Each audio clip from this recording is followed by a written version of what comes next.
कभी किसी के आकर्षण में भागना भी मत। बेटियों से निवेदन करता हूं और बेटों से भी, किसी की तरफ आकर्षित मत हो। कुछ है नहीं, सब ढोल के भीतर बोल। अगर इसमें कुछ होता तो मैं साधु क्यों बनता?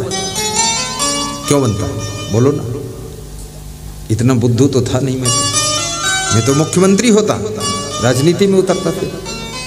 और मुख्यमंत्री के साथ में तो बहुत स्त्रियां तैयार है पत्नी बनने के लिए। हाँ, कुछ ओरिजिनल है, कुछ डुप्लीकेट है, कुछ फर्स्ट हैंड, कुछ सेकंड हैंड है। बहुत नालायक है पूरा।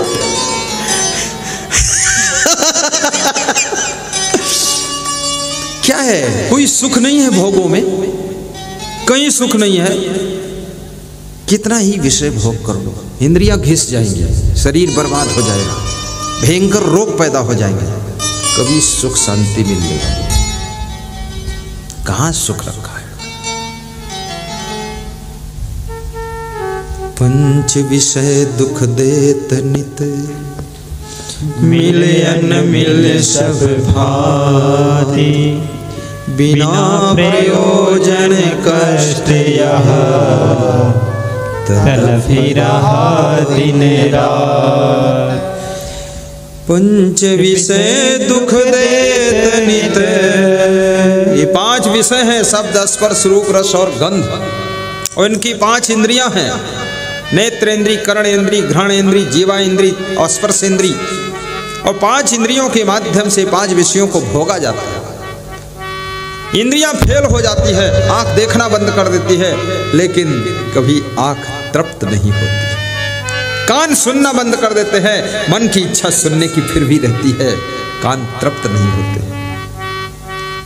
ये भोगों से कभी इंद्रियां तृप्त नहीं होती। राजा भर्तृहरि एक पत्नी से विवाह किया, नहीं संतुष्ट हुए, दूसरी लाए फिर भी नहीं, तीसरी लाए फिर भी संतुष्ट नहीं, आखिरी में तीनों को त्याग कर दिया। पूरा खुश हो गए कि अब शांति मिल गई। ना पत्नी में सुख है, ना पति में सुख है। इस भूल भरम में मत रहना, इस भरम को भी त्याग करना। अगर लड़कियां सोचती हैं पति मिल जाएगा, सुख मिल जाए, अरे लंबी नाटक पैदा होगी। जिस दिन पति मिलेगा उसी दिन से दुर्गति मिलेगी। और कोई लड़का सोचता है पत्नी मिल जाएगी, उसी दिन से बड़ा आनंद आ जाए, आनंद नहीं, उसी दिन से परमानंद नाम तुम्हारा पड़ेगा। हाँ, दुर्दशा होगी। ये सुख कहाँ है? और बेचारियों को सुख तो कभी मिलता ही नहीं। ये जो रैप करते हैं ना लोग, रैप हिंदुस्तान में बिल्कुल गैप नहीं हो रहा, पूरा रैप बराबर चल रहा है। यहाँ रैप, वहाँ रैप, महाराष्ट्र में रैप हुआ, फिर एमपी में हुआ, फिर यूपी में हुआ। आदित्यनाथ बिल्कुल बुलंदी के साथ, बाबा जी है, ब्रह्मचारी आदमी, टाइट रहता, लेकिन अरे मर जाऊंगा लेकिन रैप कर दूंगा। ऐसे लोग हैं, तो रैप चल रहा है। हजारों एनकाउंटर हो गए फिर भी रैप बंद नहीं। कितने मूर्ख अज्ञानी लोग हैं। ये व्यभिचार में सुख कहाँ है? इसमें सुख होता तो महात्मा बुद्ध राजपाट को छोड़ करके और अपनी पत्नी को छोड़कर साधु नहीं बनते, महात्मा नहीं बनते। मीराबाई भरी जवानी में साध्वी बनकर के कृष्ण की भक्त नहीं बनती, दूसरी शादी कर लेती, तीसरी कर लेती।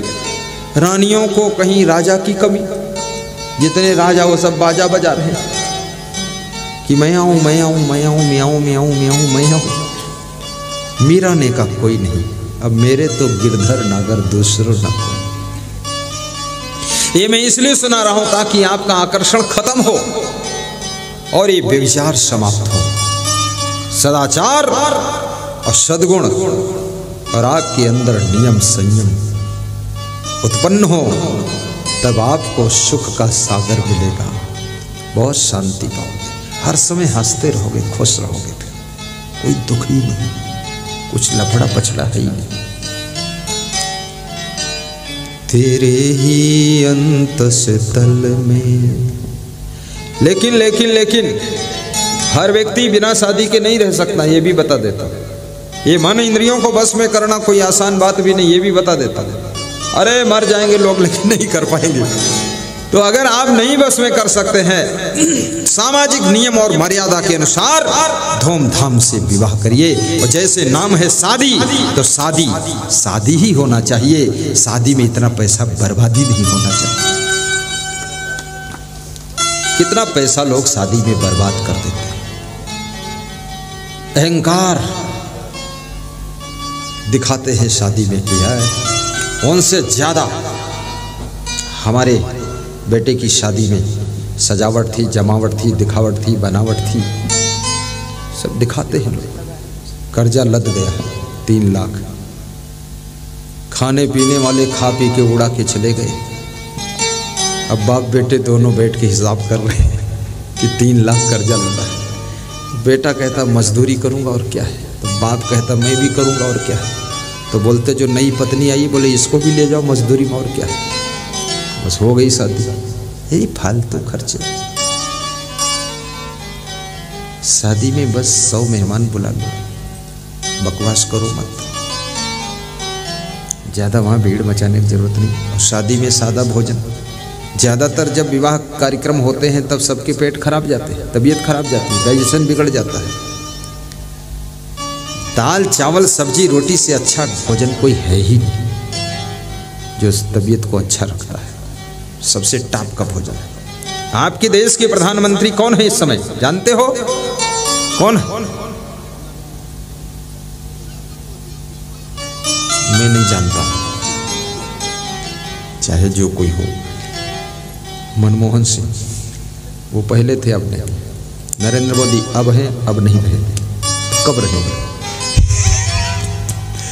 नरेंद्र मोदी, तो नरेंद्र मोदी सलाद खाते हैं, खिचड़ी खाते हैं और कढ़ी खाते हैं और छाछ लेते हैं। छाछ पेट की सभी बीमारियों का सत्यानाश कर देती है और पेट का मित्र है छाछ। खिचड़ी पेट को स्वस्थ करने की चाबी है। खिचड़ी और छाछ खाइए, 7 दिन तुम कुछ मत खाओ, खिचड़ी और छाछ, फिर मेरे पास आओ, देखो पेट का हाल क्या होता है। लेकिन तुम क्या खाते हो? खपुर्री रोटी। यहाँ बनती खपुर्री है, छत्तीसगढ़ बॉर्डर है, बनती होगी। अंगाकर रोटी, अरसा रोटी, चिल्ला रोटी, खपुर्री रोटी, भंगार रोटी, क्या क्या रोटी है। इतनी मोटी रोटी स्कूटर का पहिया जैसे। सामान्य ये भोजन कीजिए और भोजन थोड़ा चबा चबा कर खाइए। अभी अमित जोगी से भेंट हुई, मिलने के लिए आए थे भिलाई के सत्संग में। कह रहे थे माननीय नरेंद्र मोदी ने हमारे पापा को समझाया था कि भोजन कम से कम 24 बार चबाना चाहिए। अजीत जोगी समझाया था। बोले तब से पापा 24 बार चबाते थे। हमने कहा तुम? बोले हम तो बिना चबाए खा लेते। पेट खराब होगा, तबीयत खराब होगी। चबाइए। ये लार, मुंह में जो लार बनती ना, यही हजम करती है। और लार थूका मत करो, इसको घूंट लिया करो और बीच बीच पानी पी लिया करो और मुंह धो लिया करो। कितने लोग दिन भर मुंह ही नहीं धोते। हमने कहा कब धोगे? बोले कल सवेरे धोएंगे। 24 घंटों में एक बार भूत भावन बनकर घूम रहे। अपना मुंह नहीं धोते, तुम्हारा मुंह कोई और धोई, इसको बार बार धो। मुंह धोने से भी बुद्धि बढ़ती है और मुंह धोने से, हाथ धोने से वायरस का नाम